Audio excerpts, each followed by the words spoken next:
ahead, we're going to watch this video by Quinn, all right? So Quinn yesterday had the opportunity to interview one of the Blizzard developers for Diablo, lead game designer Joe Shelley. And he's going to interview him about Diablo 4. So wait, I have literally 1,000 questions, and I think we have very limited time. Okay. I think we have just under 30 minutes. Just under 30 minutes? Oh my god. Okay, so first of all, can you introduce yourself? Yes, my name is Joe Shelley. Joe Shelley? I'm the lead game designer. Lead game designer. On Diablo 4. Oh my god. Right. Okay, let's just So he's the dude with all the answers. The question is, Paragon levels. Are there going to be Paragon levels? We're looking at the same kind of philosophy that applied to Diablo 3 in terms of when you log in, having, and maybe you play for 30 minutes, maybe you play for an hour, maybe you play 15 minutes, and having that mean something, like when you log out, making some kind of progress. All right. That philosophy that underpins Paragon levels in Diablo 3 continues to be important to us, but in terms of the exact method by which that statement will be true. Okay, so they're going to be called Nephilim levels. Called it. Called it. That's done. They're not going to have Paragon levels anymore, guys. They're going to be Nephilim levels. Completely different. Completely different system.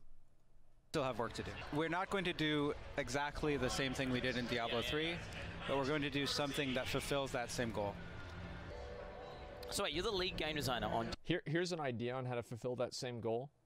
Continue the loot idea of the best loot can drop anywhere in the game, except for maybe a few separate specific items. And the loot and the chance at getting that loot is the time that you're putting forward in the game. So if you clear one rift, you had a chance of getting a really good item.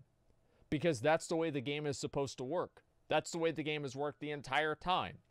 That's the way PoE works. That's the way ARPGs are, in my opinion, supposed to work. Fucking RNG, lol W's. Yes, I'm sorry, but in ARPG, I have a different expectation of gameplay than an MMO. Yes, there's a different expectation of gameplay. It's like, do you think that I want a sports game to play the same way as an FPS? No, there's different expectations. D4. There are 2 lead game designers. There's 2. Oh, okay. So you have like a lot of control over what happens? My responsibility is to handle combat, systems, encounters, dungeons. And you said you like the way that Paragon levels worked in Diablo 3 in terms of like keeping people playing, but you don't think it's not going to be exactly the same or anything. Right. So on that question, in-game, like what is it and why would you keep playing it? Like in terms of what, you know, like you just like, obviously in D3 it's just grinding. Yeah. Just Greaterist forever and ever and ever. Yeah, we have a lot of endgame to build. We want when you reach endgame for you to participate in a variety of different activities. So the World Boss Shava is one activity that you might I haven't done it yet. But yeah, it's available in the demo. It's the first time you've been able to play, bring many people together to take down a single monster, a single boss, and it's so big that we have to pull the camera out a little bit to do it. Yo, at least Quinn is asking good questions. Not like, why did you decide to make the game so good? When are we gonna be able to pre-order it? Oh, you know. So I'm glad that Quinn's asking real questions. This is awesome. So, yeah, I mean, a world boss? What the fuck do you mean a world boss is in-game content? You just run up there and kill him. I watched the world boss. This is something that's designed to be killed by people that have no coordination or communication at all. Like, I'm sorry, but like the world boss, I don't consider that in-game content. That's a joke. Oh my god. Okay, so world bosses. Well, let me say that. So we want to have a variety of activities. The world boss is one activity. Key dungeons are going to be an activity. Okay. Key dungeons are inspired by Greater Rifts. So you're saying like Greater Rifts. Key dungeons is like so you're saying GRs when you say key dungeon. They're inspired by Greater Rifts, but it's a different system. And there will be additional activities beyond that. These key dungeons. Yes. Are they going to be infinitely scaling? They will scale, I don't know if they'll infinitely scale, but they'll scale to an extent that there's no concern about reaching the maximum. Yeah, oh, what? Okay. So That's exactly what they said with fucking greater rifts. They're not infinitely scaling because there's a limitation on the technical capacity of the processor in the game, because it can't go over 342 trillion, because then after that happens it explodes. But you can only go up to fucking 1 trillion, so it's like it effectively scales infinitely. I mean, it just, okay. That's such a, like, come on, guys. The way that this works is we have, in the world, there are hundreds of dungeons, and you can experience them at different levels, leveling up and so forth. At max level, you can get a key, and that key will be for a specific dungeon. So let's say Garenhold from the demo. Okay. The key, when used, transforms Garenhold for you and your party, if you choose to go in with a party, into a max level dungeon. And it has a rank on it, somewhat similar to Greater Rifts, and that rank can increase, and increases the difficulty of the dungeon. Okay, so what max level? What's the max level? The max level... What's the fucking, like, it increases the difficulty of the dungeon? And then what? Yes, Mythic plus dungeons, this is like a Path of Exile map, etc. Yes, we all understand the parallels. So you go into the same dungeon that you did at level 20, at level 60 or 70 or whatever the max level 100 or whatever the max level in Diablo 4 is going to be, and you kill the same bosses with what? The same mechanics? And maybe they have like one modifier, like a PoE map mod, except for PoE map mobs, there's 40 of them. And with this, there's probably only going to be 2 active. I don't know. Grinding's what Diablo is about. What the fuck are you complaining about? Here's what I'm complaining about. I'm complaining about grinding the same shit over and over and over. I think that in-game should be more dynamic. I think the problem with Diablo 3's endgame is that it's not dynamic. It doesn't feel dynamic. It feels way too repetitive. We don't know for sure yet. It's 40 right now. 40 right now. Could change. Okay. I mean, we have a long way to go. Okay. On top of that, the key has affixes on it. Oh, so it's Mythic Plus. It's really similar to Mythic Plus in a lot of ways. Okay, affixes add mechanics to the dungeon, can add mechanics to the boss fights. Okay. So it really changes how the dungeon plays. Oh, wow. And in terms of mechanics, is it going to be like something that will really change it, or is it going to be like increase life by like 10%? No, or it's like, significant. If you like game check out mechanics. the Systems and Features panel tomorrow, the lead dungeon designer, Zavin, is going to talk a little bit more about that. One of the affixes, to give you an example, is this lightning pulse. It's like a obelisk of rock and lightning magic, and it follows you through the dungeon. You can't kill it, you can't stop it, and it releases periodic lightning pulses. God, no. Keep moving. You have to play. Will it kill you? Is it like a time? Is it like some sort of? It's not a wall of death. It's an object that chases you through the dungeon. Okay. And it releases pulses that do a wide area of damage. So in terms of affixes, is there going to be positive affixes? There may be, yeah. We're really trying to experiment with all kinds of different ways to change the way that the dungeon plays and make it replayable in really different ways. So there may be. Speaking of positive and negative affixes, when it comes to itemization, is it going to be like kiss with curse items in terms of like, are you going to have like a legendary which has some bad thing attached to it, but then it gives you some really good thing? I don't know. So I really like those items personally. Kiss curse items are really hard to design successfully. There tends to be a right answer, or there tends to be a case where you can get really badly screwed over by them. But that's true. Maybe. Right now, the legendaries that we have.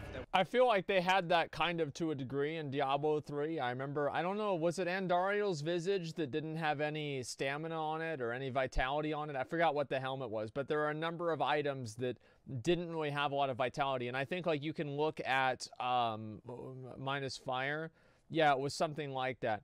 And yeah, it didn't have a lot of something. And so they had, and this is even in like Classic WoW. Look at Classic WoW, like Lionheart Helm is an almost Kiss Curse item, but it's a fully offensive item. So if you use Lionheart Helm, the curse that you get with that is the fact that you're not gaining by any stamina.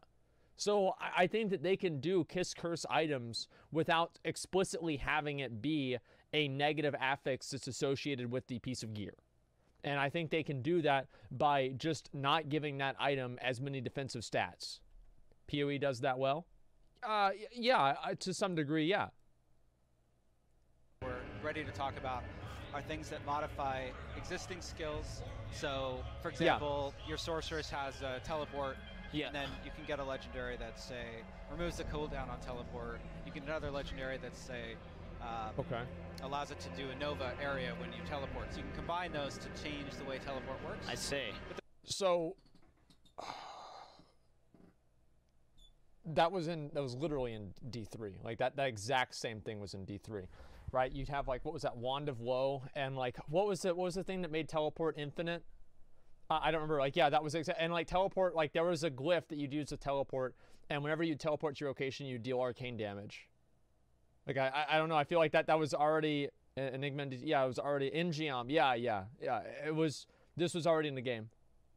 There are also legendaries that are equipable by a variety of classes and do other things like summon hydras. So far, I haven't seen anything like this, but I'm kind of worried. In Diablo 3, there's a lot of items, for example, that have multipliers on them. Which, like, if you're going to use one skill, then you're forced into basically using, like, every single multiplier item for that said skill. Is it going to be multipliers on items? Say no. Certainly, legendary items make the item more powerful. Say no. What you're probably asking about is in D3 a 4,000% multiplier. You know, 3,000% damage to something. Or 10,000. Yeah. So we're not going in that direction. Yeah. Good. The legendary items. Good. The idea of the legendary items is that you can further modify your skills beyond that which is allowed through the skill system, through the talent system, to really customize your playstyle. Thank fucking God. That's why Diablo 3 has such a massive fucking power scaling problem, is because you have multipliers that are scaling with multipliers. You have an ability that increases your damage by 10,000%, and then you have another gem that increases your critical strike damage by 100%. And so you multiply all these fucking things. Oh, and you have a belt that increases your damage by 100%, and all these percentages, you're going up to the fucking moon with damage, man. You're up to the fucking moon. It's too much. And that's why the scaling in D3 is so fucking bad. In original D3, it was not that bad unless you got like really, really biskier. And then like, yeah, it did become ridiculous. But it took a lot longer to get to that point. Okay. And we're building hundreds of legendaries. Hundreds. So yeah. So, there's lots of legendaries in Diablo 3, but you basically you just equip a 6 hit, and then you have like 2 or 3 slots to use. It's like, okay, which rank do I want to use? Or like, you know, I have to use this helmet because that's a multiplier on it. And there's very limited choice. Are you doing that same thing where it's like, you know, in D3 it's like the illusion of choice? What's the point? Just go with sets all the way? Yeah. Like, because I heard there are sets, which kind of scares me because I hate sets. Yeah, we're not doing that. So one of the things that, so there are a couple places where sets are really cool. One is the set look gives the ability to really live out some kind of fantasy, and there's some really cool sets, right? Yeah. The other thing is that when you initially reach max level and you want to sort of get into something and like get a sense of like, all right, what do I want to do? Let me get some build together that can be effective. So for new players. Yeah, and so in Diablo 4, legendaries are as or more powerful than set items. So would you say you will graduate out of it? That's what they. That's what it was in Diablo 3. Legendaries are as or more powerful than set items too. Not every single piece, but like, I don't know. No, I feel like whenever I played, there were plenty of legendaries that were as powerful as set items. Yeah, sets were OP. Well, here's what I think has happened, and try to bear with me with this. I think that as time has gone on, sets have become more and more powerful, and legendaries have not become more and more powerful. So whenever I was originally playing the game, what I'm saying is true. But whenever we were fucking playing, whenever you play the game now, then yeah, I think that you guys are right. So whenever I was playing, I do think that legendaries were not, especially like in vanilla D3, like set items were not fucking these godly things that completely changed the game like they are now. But as time has gone on, Blizzard has buffed sets and made sets more powerful than the legendaries. Okay, Bull's legendary and D3 vanilla. Yeah, but that's like one example. I think there's plenty of examples that are the opposite. Be a point where a set would be the most meta thing, where like you would have like sets like, so you're saying that you that's start off okay with it and then you sometimes. switch them out with legendaries. It's not all so the you time. basically sets are just a stepping stone, Yeah. and then they'll be phased out. Well, not phased out, but like almost phased out. There might be some situations where using a set for something, but no, the idea is not to have the meta be. So you were saying they look aesthetically really cool. Can you, if you really like the set, can you transmog that set like on top of your own items? Is it going to be like transmog or anything like that? We are looking at bringing transmog. To So you're Diablo 4. considering it? Okay. Yeah. All right. I hope they don't do it at the beginning. I hope they don't do transmog at the beginning of the game. Because, like, if you want to have a shared world, if you want to have a shared world, Joe, how is somebody going to feel like a winner whenever they go into town and they're wearing all their badass gear, and then somebody else goes into town and they look like they're wearing a bunch of badass gear?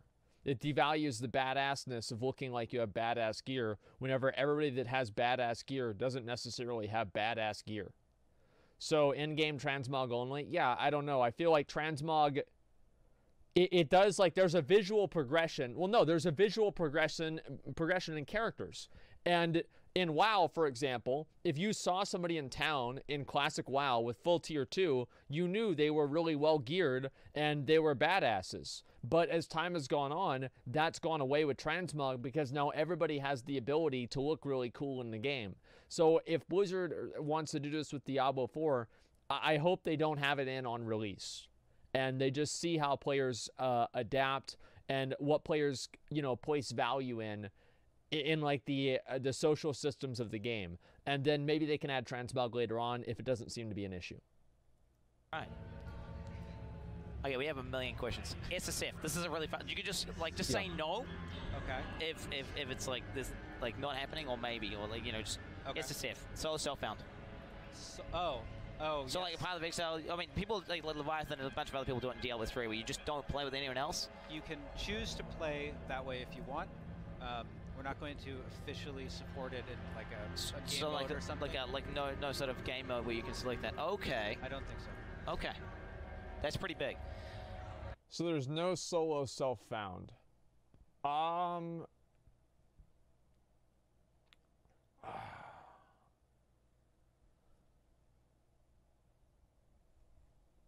I feel like solo self-found has always been like kind of a community thing. So I can see why they're making that decision. But no solo self-found equals no offline mode. They're not going to have an offline mode. Like there's never going to be the age of games with offline modes died like 5 or 7 years ago. Like, just get that out of your fucking head. There's not going to be any more offline modes. Vegan gamers want solo self-found? Yeah, I guess so. But yeah, offline modes are dead. Diablo V can be run offline as console. Yeah, but consoles can't be modded and modified as easily as PCs can, so it makes sense.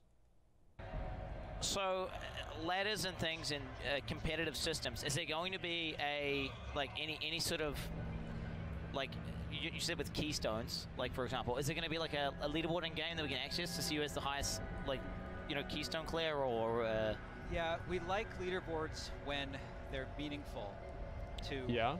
And the case where they tend to be most meaningful is when there's a fairly small group of people who are competing for that thing. Yeah.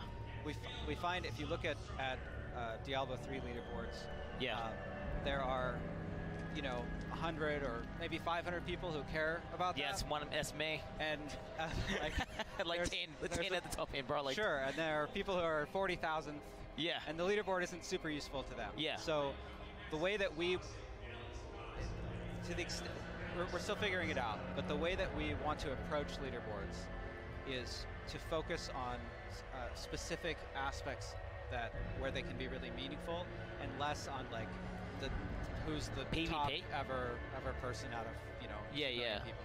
So you're saying most meaningful? Does that mean what does that mean? So It does means that there'll be for sort of specific activities or challenges. Okay. So, It won't be, like I said, we have a long way to go. Okay. But if you look at some of the leaderboards in Diablo 3, we had the seasonal conquests where we're doing something more specific. So more in that direction, but it's pretty early to say, really. Okay. I think that like making leaderboards more relevant for people is obviously a good thing. I can't see how anybody would consider that a bad thing, but at the same time, I'm not really like, oh my God, wow, this is so crazy and cool. I mean, really, it's a long, I can't really see how that's going to make the game better in a way, but if they can get people to, I guess, motivate themselves by getting into that type of leaderboard, yeah, that'd be cool. I just don't see how you can motivate a casual player to care about leaderboards. I think that's like a challenge for them. Trading. So you said there was going to be trading. Okay. In the announcement and everything. Yes. So is it like, do you have soulbound? Is it just people who are in your group when an item drops? Like, you know, can you just trade things? Can I equip an item and then trade it to some other guy after I've finished using it? Is it going to be an auction house? There will not be an auction house. Oh. The way that so we haven't settled on a specific trading system yet. Okay. We have a philosophy for how trading will work, and the idea is that when you get the predominant source of getting items in Diablo 4 should be from killing monsters. That's true. It's the same philosophy that was the reasoning that we removed the auction house in Diablo 3. However, we want to integrate trading more closely into Diablo 4. So we're exploring several different possible systems to do that. And the one that we are currently leaning toward, and we would like your feedback on how you guys feel about trading, is one where there would be three types of items. Okay. A type of items that are tradable all the time. Okay. With no restrictions. So what kind of example items would that be? Consumables, crafting mats, certain items, a certain armor, perhaps. There'd also be items that can be traded once and then become bound. Oh, that's spicy. And then some set of items that can never be traded. They're bound when you. So like some sort of legendary thing, or possibly like ultimate. Likely the most powerful items, but would be bound on pickup. But the line of where that is, in terms of just having those three categories, we have a lot of flexibility in terms of like, well, how many items does that mean that are bound on pickup, right? Like, is it 2 items? Is it 100, 500 items? Like, where is that line? So we have a lot of balancing within that system, but that may not be the system we go with. That's really interesting, to be honest with you. That's okay. Yeah. Okay, I'm not going to waste time. We've got very limited time. Okay, so I guess items that can only be traded once, they're trying to do away with commodities markets with like Stone of Jordan and Diablo 2. I think that like also, like my understanding is Stones of Jordan are basically used as currency in Diablo 2 in some sort of a way. And I don't know really if that's a good idea. Personally, I'm not really a big fan of them trying to limit trading at all. I think that they should just allow people to trade gear pretty much wholesale and do that. I do think, however, that there should be items, like if there's like a boss, like the equivalent of what Shaper is in Path of Exile. If there's a boss in, what do you call it, in Diablo 4 that's as hard as Shaper, I think maybe those items should be soulbound. And that way it makes, there's like more of an impact to somebody getting and having those items because you know that they weren't able to just buy them. Shaper's easy. Well, for an average player, he's not, right? And that's what I'm saying. And yeah, Uber Elder. Well, Shaper's. Well, yeah. I mean, I think that most of the people don't care boosting. Yeah, Uber Elder, whatever. Then you just pay for carries. There's always going to be a way that people are going to figure out to get items and figure out to trade things, real money, gold, something like that. I don't like the idea of trying to limit that kind of stuff. I think people should be able to trade shit around as much as they want, right? And there should be a few exceptions with like super high-end game gear. I think maybe that is true, and that should only be items that drop from that specific boss, not just like, a really good item that's just not tradable by the nature of it being a really good item. But it has to be a really good item, and it's not tradable because it comes from an exclusive source. Crafting. So I play a lot of Path of Exile, And Yeah. they have a very, like, they have like 5 different end games for crafting, and you got like Yeah. all these different things you can do. It's a lot. Diablo 3, for example, is just like you need X and then you craft Y, and it's an item that's just kind of like a beginner item, and it's not got any depth to it. Are you looking into doing any sort of crafting end game, like meta crafting, anything like crazy? Yeah, so we're definitely going to bring crafting forward into Diablo 4 and expand on it. Good. There will be opportunities to create items through crafting. A lot of the end game is going to be about item modification, Oh, and the crafting will also incorporate the world. So a big part of They had having that a in huge Diablo seamless 3. connected world is going out and getting things, whether that's slaying monsters Yeah. or finding something rare in some corner of the world. okay. So does that mean They had that in Diablo 3, Reaper of Souls, I believe. It's like there would be certain items, like I forgot what any of the items were called. It was so long ago. But you would need certain items that would only drop from certain bosses and rare mobs in the game, and you would use those items to craft different things. So this is already something that they did in Diablo 3, and I don't really think it turned out particularly great, but it was kind of interesting, right? Bundes mats, yeah. Reaper wraps, yeah, there's one of those. And again, I could just look at a lot of this stuff, okay? there won't be some sort of system where you can like, so you're saying you can modify items and you can go out and collect things to craft a certain item, but will there be like any sort of, you know, thing where you can just sit there in town crafting for like 5 hours, like some random item using like materials, for example?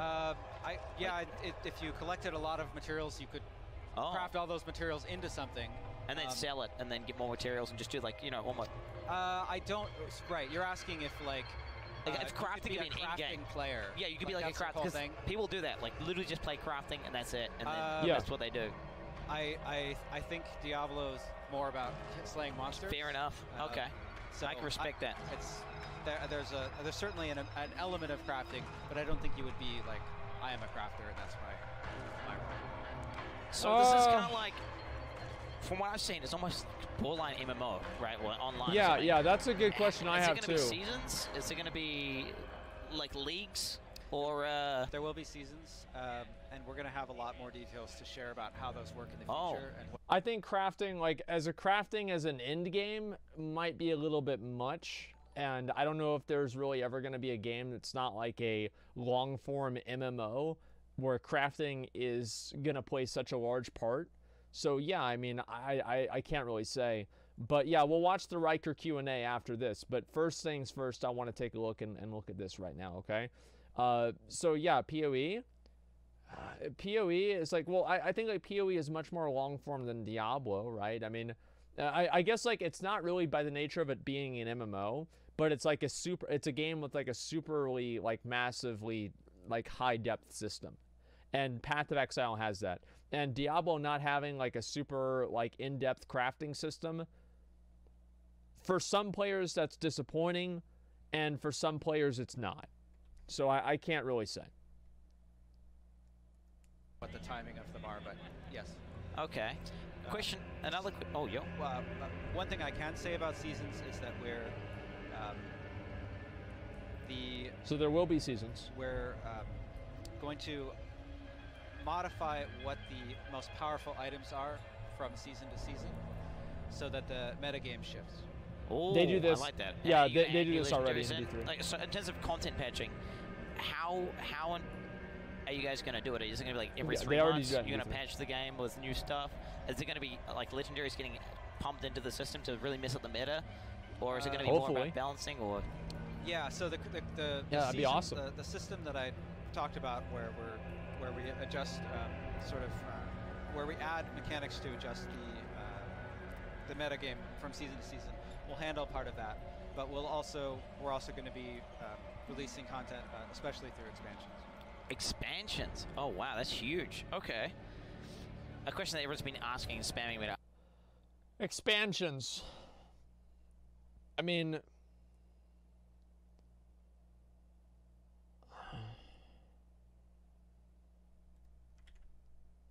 here it is. Okay, yeah, here's the... All right. Whenever they are talking about expansions, without the game being released, this is what I think of. Crabs is opening a new restaurant called the Krusty Krab 2. First of all, congratulations, Mr. Krabs. Hello. I like money. What inspired you to build a second Krusty Krab right next door to the original? Money. There it is, dude. I mean, I do not find a lot of solace in a game that doesn't even have a release date planning for expansions. Like, I don't find a lot of confidence. I think confidence is a better word. I don't... The confidence that I have in that is very, very low. And I don't like the idea of spacing things out. And, like, I get the idea, like, yeah, they have a 5-year plan of it, and, you know, it makes sense, like, whatever. But whenever I just hear that, there's nothing wrong with that. It is whenever they're already planning on gating certain types of content behind that. I think that is an issue. And this early in development, I think that they should not really be looking at doing that. This is like my opinion, but it's worrisome. Ask, and I'm kind of interested in this challenge tree right here. Yes. Yeah, okay. Is this like a concept, or is this like what it's going? Is this fleshed out? Like what's? Because from what I can see, you have 2 lines, and then I guess you have to pick between certain things. Like, is this it? Is this how the talent trees are going to look on, like, well, it's similar to on release? So this is the talent and skill trees are both talent in areas where we want feedback from everybody. In fact, the reason that if you go to the skill tree, for example, you'll see that you can actually mouse over all the skills, and you can mouse over all the talents here. And the reason that, even though it's a demo and the skills are locked for the demo, we want to give players a look at what we're planning for these 3 classes and get feedback on it. So, yes, these are the talent trees as they currently stand. As they currently stand. So, are you planning? Okay, because for me, I mean, I kind of like to be even. I mean, I get that it's one of those things where it's like an illusion. Like, there eventually will be some meta build which everyone goes or whatever. Yeah. But like, I really like having choices to make like stupid builds and weird stuff. Like, is there going to be any sort of like tributes or other things like passive trees that give you like okay, I guess kind of like this, but just way bigger? Yeah. So it's. Are you going to do what PoE's going to do? Add more things like that, but a lot of that kind of customization comes through legendary items. Oh, wow, okay. So, for example, we have legendary items. Stone of Jordan is in the demo, and we have other legendary items that increase ranks of talents or skills beyond the cap. In terms of the skills, can you... So I see it's got a number and a level. They're copying PoE. The talent tree looks so fucking small. Yeah, I mean, doesn't change your build, it just increases the damage. No, there are different legendaries that change your build in Diablo, or at least they were whenever I played. And even if there's not, you want to say there's not, there should be. If they can do that, they should be able to do that. Yeah, I mean, there's plenty of things like that. Here's the thing, guys, is that, yeah, show the PoE tree for comparison. Well, all right, I'll show you. So this is the Diablo 4 tree. And now we'll go ahead and PoE skill tree and images. Okay, there it is. Look at this and then view image. Oh, what the fuck? Why didn't it work? So this is the PoE skill tree. So this is a little. There are more of the little things on here, right? And this is what I was talking about with the game. So I was talking to Zach about this, right, a little bit last night, and he says, like, yeah, you know what, like, complexity isn't always better. Like, there are some people that see this tree, and they're like, nope, I don't want to deal with that, it's too much. And for some of those people, this tree right here is more their speed. This is what they want to do. They don't want to have a bunch of fucking, weird-ass shit with, like, a million different trees. So I think, like, and that's not... They're not wrong because of they're not like bad people because of that, etc. So I'm just gonna move this a little bit so you can see the title of the video, right? Let's see if I can do this. There we go. Okay, perfect. All right, we're good. And so anyway, I think that point actually does make a lot of sense. Complexity does not equal better. Complexity does not always make something just simply better.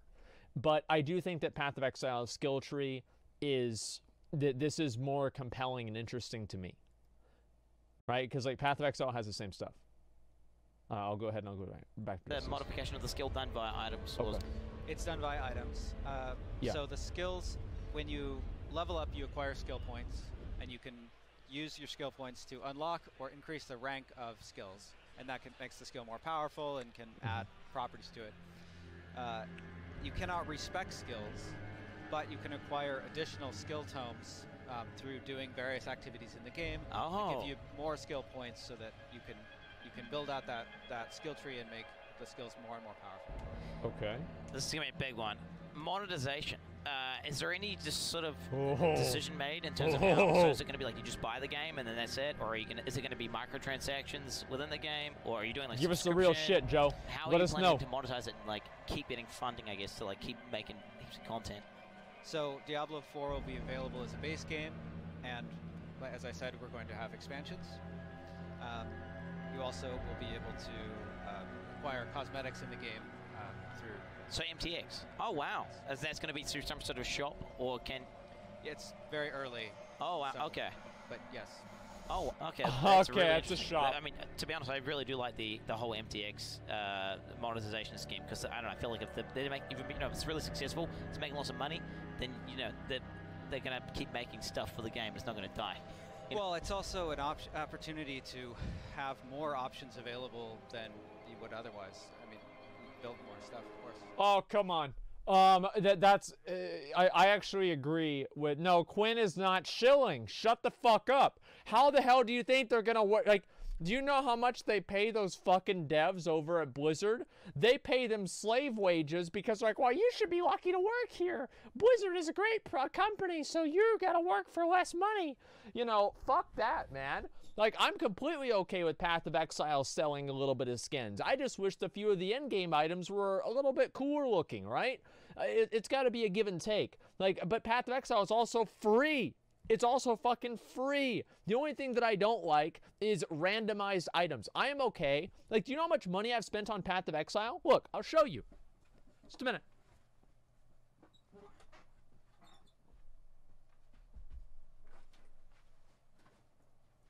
It's a $500 hoodie.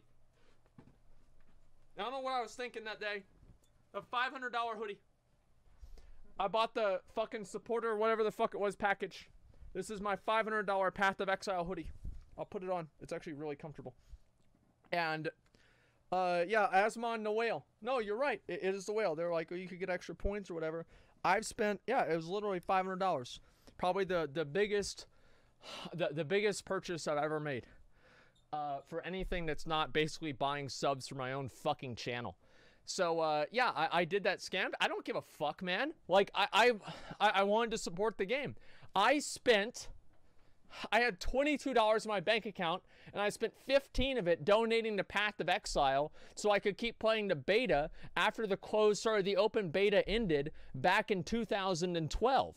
So, yeah, I mean, listen, making bad financial decisions for Path of Exile, this is something that I've made a history of doing, okay? How about the Death Adder mouse? Oh, the $400 Shroud mouse? Yeah, I don't use that one anymore. It's not that good. Anyway, so yeah, subs gave you the jacket. Yeah, I bought the emote. Yeah, right. And so anyway, I bought this this Path of Exile thing right here. And I'm okay with microtransactions to an extent. But the only thing that I'm not a big fan of is whenever the microtransactions are randomized. Because I do feel like that does kind of prey on people with gambling tendencies. And I don't think they're necessary in any sort of a healthy game. But randomized microtransactions I'm not a fan of, but any other microtransaction I'm okay with. This is kind of a specific question, but a lot of people are asking it.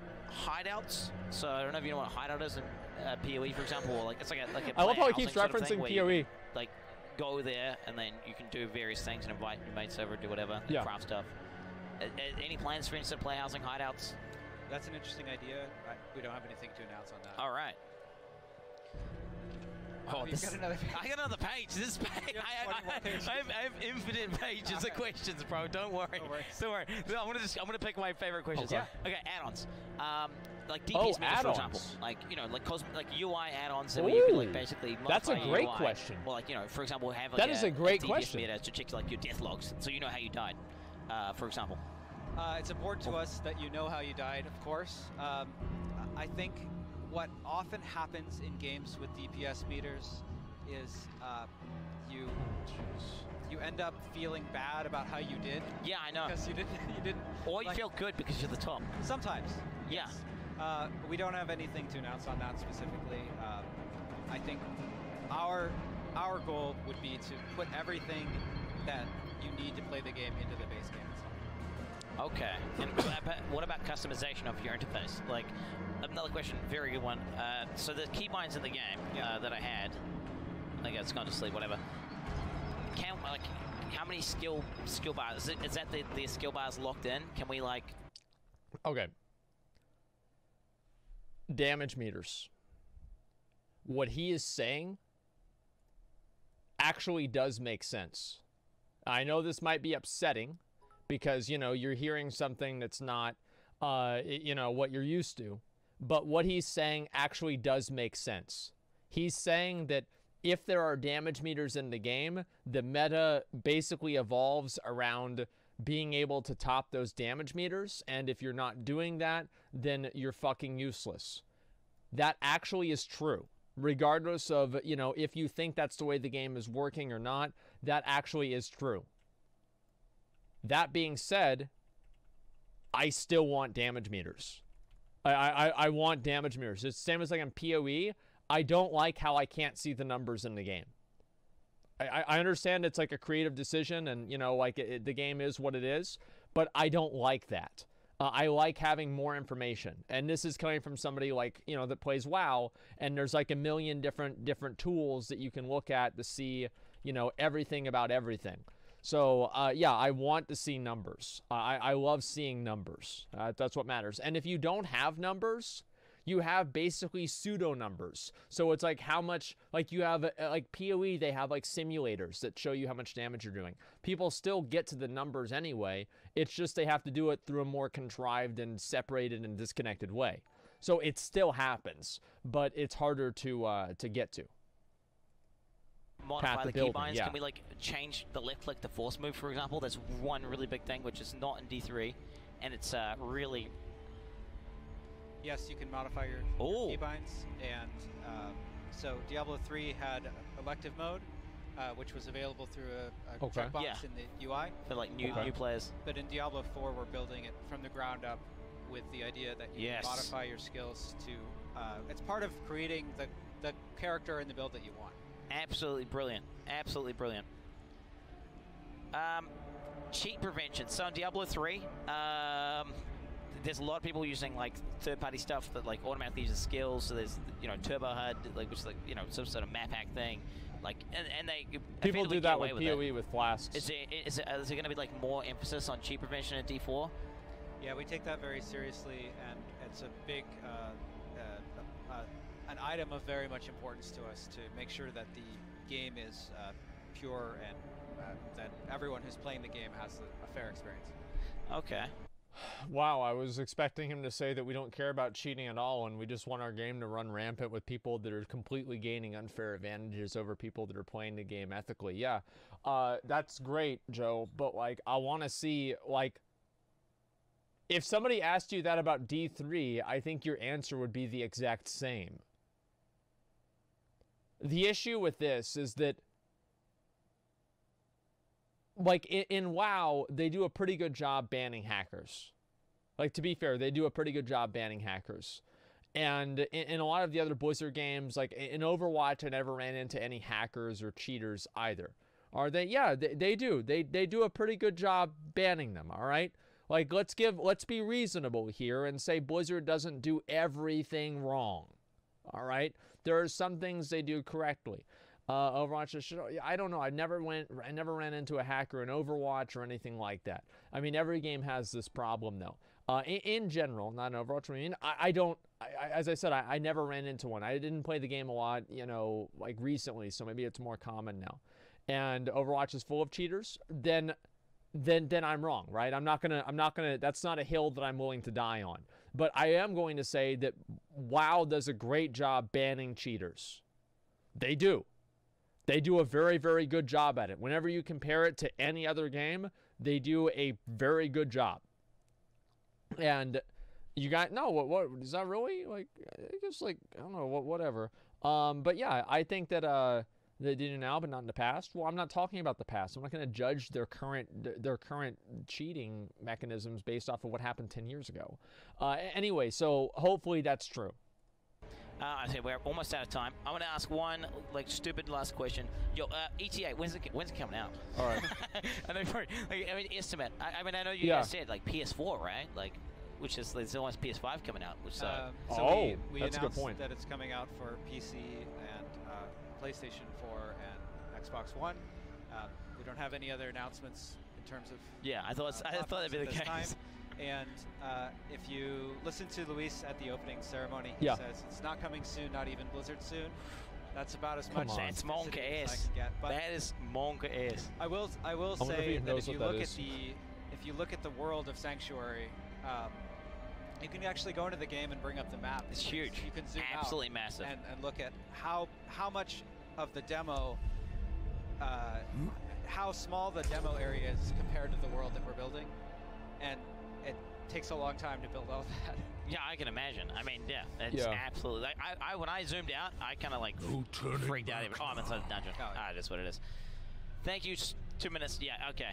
Thank you so much for your time. And honestly, I was expecting you to not answer like a lot of these questions, and you just outright just no, yes, like straight to the point, which is absolutely amazing. I love that.